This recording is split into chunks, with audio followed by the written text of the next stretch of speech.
جن کے نوجوانوں کو جو لاکھوں کی تعداد میں ہے، جن کے بےنوجوان شوہر کو آج تم نے دہشت گردی کے نام پر اس کے ہاتھ میں ہتھکڑیاں ڈال کر آج جیل کی سلاخوں میں ڈالا. آج 20 سال کی مدت گزر گئی، جوان بیوی روتے روتے اس کے آنکھ کے آنسو سوکھ گئے، ماں روتے روتے اندھی ہو گئی. آج تک تم نے اس کا مقدمہ نہیں چلایا، آج تک تم نے اس کو ٹرائل میں نہیں بھیجا، اور جب بھیجتے ہو تو 20 سال کے بعد اس کو بے قصور ثابت کرتے. بولو ایسے لاکھوں نوجوان جن کی بیٹیاں اور بیویاں آج اپنے گھر میں تڑپ رہی ہے، آج تک تمہارے سینے میں اس کے آنسو پوچھنے کی کوئی تدبیر نہیں آئی. بولو اگر نہیں اور یہ 1.5% کا درد پیدا ہوا تو بولو یہ سراسر مکاری اور فریب ہے یا نہیں ہے. اور میں درد کے ساتھ کہتا ہوں کہ آپ پوری ایمانداری سے بولو کہ اسی بمبئی کی سرزمین پر کتنی ساری بیٹیاں وہ ہے جو عزت کو بیچ کر اپنی روٹی کھا رہی ہے. آج تم اگر بولتے ہو کہ ہم عورت کی مریادہ کو بچائیں گے، عورت پہ ظلم ہونے نہیں دیں گے، تو سڑکوں کے کنارے جو ہماری بیٹیاں سماج کی آج عزت کو بیچ کر اپنی روٹی کھا رہی ہے، بتاؤ یہ اس ناری کے اوپر ظلم اور اتیاچار ہے کہ نہیں ہے؟ کیا کوئی عزت بیچنے پہ مجبور ہو جائے اور عزت بیچ کر اپنی روٹی کھائے اور تم اس کو لائسنس دے کر آج اس کی سیکورٹی دو اور اس زمین پر تم عورت کے مریادہ کی بات کرو؟ یہ بات کبھی قابل قبول نہیں ہو سکتی.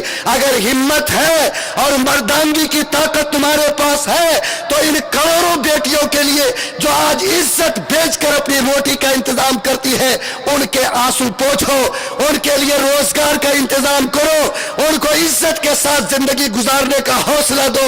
تب سمجھیں گے کہ عورت کی محبت سچی تمہارے دل میں ہے اور تم سچائی کے ساتھ ان عورت کا آنسو پوچھنا چاہتے ہو. بولیے یہ سچائی ہے کہ نہیں ہے؟ آج کتنی ساری سماج کی بیٹیاں ہیں جو ایڈورٹیز کا ذریعہ بن رہی ہے. آج وہ ننگی ہو کر تصویریں کھچواتی، آج صابن کے ٹکیا پہ، آج خیمے کے پوریا پہ، آج ان عورتوں کو ننگا کر کے تم ہندوستان میں بیچواتے ہو اور کہتے ہو کہ ہندوستان میں ناری کو سمان دیتے. اگر تمہارے نزدیک اس ناری کا سمان یہی ہے کہ اس کو ایڈورٹیزمنٹ کا ذریعہ بنایا جائے، آج ہزاروں لاکھ میں اس کی عزت کا سودا کیا جائے، تو ایسا سمان تم کو مبارک ہو، اور ایسے سمان کو ایک مرد مومن کبھی قبول نہیں کر سکتا. آج ہمت ہے تو پابندی لگاؤ کہ ہندوستان کی کوئی بیٹی سماج میں اپنے کو بے پردہ کر کے اپنی آبرو کو نہیں بیچے گی، وہ عزت دار بن کر روٹی کھائے گی اور کبھی ایسے ظلم کے راہ کو اختیار نہیں کرے گی. آج پورے ہندوستان کے نیٹ پر لاکھوں نہیں کروڑوں کی تعداد میں آج سماج کی بیٹیاں اپنی عزت کو ننگا کر کے آج لوگوں کی آنکھوں کو سکون دے رہی ہے، آج لوگوں کے جذبات کو تسکین دے رہی، اور اس نیٹ کے سارے سسٹم کو جاری کر کے آج تم یہ چودراہٹ کرتے ہو کہ ان بیٹیاں جن کے بدن سے تم نے لباس اتارا، جن کو ننگا کر کے تم نے عزت فروشی پہ مجبور کیا، آج جن کو ننگا کر کے تم نے تمام عزتوں کی عصمت پر داغ لگایا، آج اگر تمہاری نظر میں ان عورتوں کی قیمت ہے تو بولو ایسے نیٹ کنیکشن پہ پابندی لگنی چاہیے کہ نہیں لگنی چاہیے؟ لوگوں یاد رکھیے، آج جو کچھ کیا جا رہا اور جو کچھ کہا جا رہا، آج اس مسئلے کو سمجھنے اور اس کی تہ میں اتر کر شریعت کے تعلق سے کچھ بیدار ہونے کی ضرورت ہے. یہ کہتے ہیں کہ طلاق کے قانون کو ختم کرو. کیوں بھائی؟ 1.5% عورتوں کو طلاق مل رہی ہے اور طلاق کی وجہ سے وہ بے چین ہے. آپ ان سے پوچھو کہ طلاق پانے والی کتنی ہے؟ 1.5%. اور طلاق سے بچنے والی کتنی ہے؟ 98.5%. تو آج کسی سماج میں اگر 1.5% کو کینسر ہو جائے تو کیا اس کی وجہ سے سارے سماج کا سر قتل کر دیا جائے گا؟ ارے انہوں نے ناک میں کھجلی ہوگی تو علاج کرے گا کہ نہیں مرڈر کر دیا جائے گا؟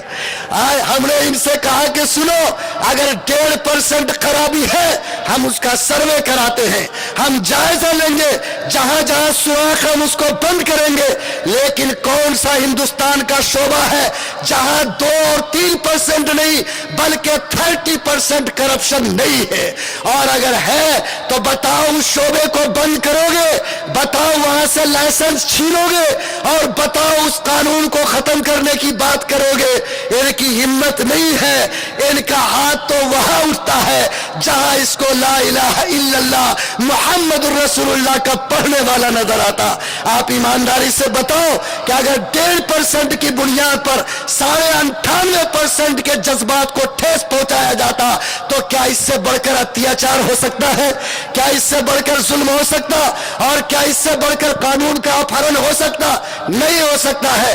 اور میرے بھائی کہتا ہے کہ طلاق سے عورت کو تکلیف ہوتی ہے اس لیے ختم کرتے۔ کل کہو گے کہ ختنہ سے بچہ کو تکلیف ہوتی ہے، بڑا چلاتا روتا ہے، ارے بولو اس کو بھی ختم کر دو۔ تو کیا تمہارے اس تکلیف کی وجہ سے سارے معاملات شریعت سے توڑ لیے جائیں؟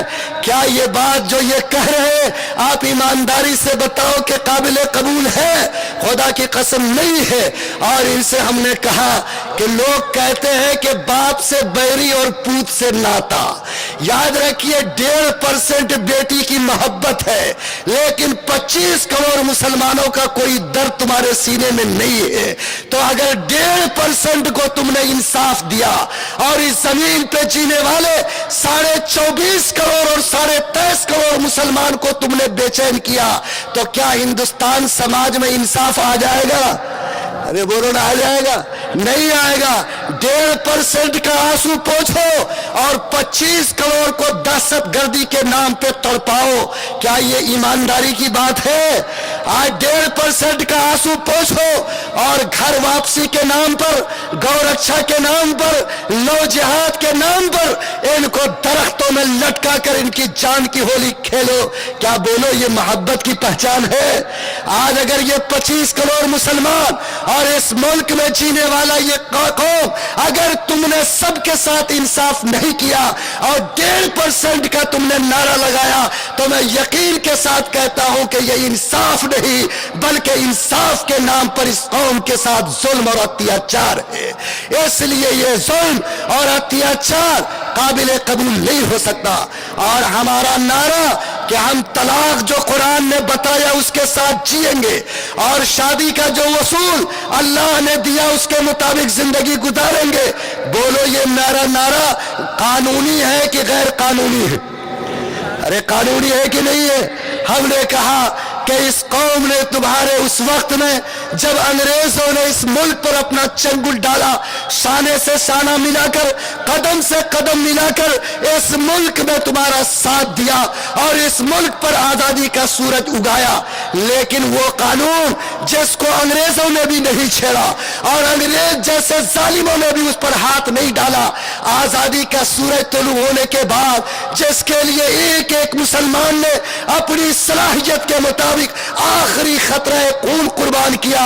آج بولو جس قانون کو انگریزوں نے نہیں چھوا، اگر آزاد ہندوستان میں اس قانون کو چھیڑا جاتا تو کیا انگریز سے بڑھ کر ظلم کا تصور ہندوستان میں ابھرے گا کہ نہیں ابھرے گا؟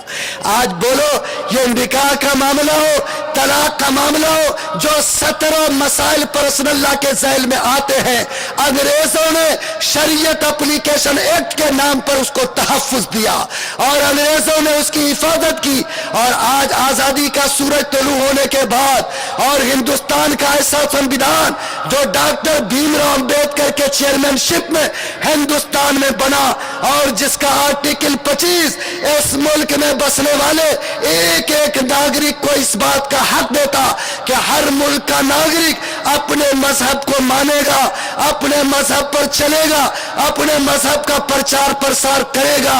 بولو جو ہندوستان کا دستور آج مذہبی آزادی کا حق دیتا، اگر آج اس کو چھینا جائے تو بتاؤ کہ اس سے بڑھ کر اس زمین پر کیا ظلم ہو سکتا ہے؟ اے لوگوں بتاؤ۔ میں کہتا ہوں اور پوری قوت کے ساتھ کہتا کہ مسئلہ صرف ہمارے حق کا نہیں بلکہ ہندوستان کے سنویدھان کے بچانے کا بھی ہے۔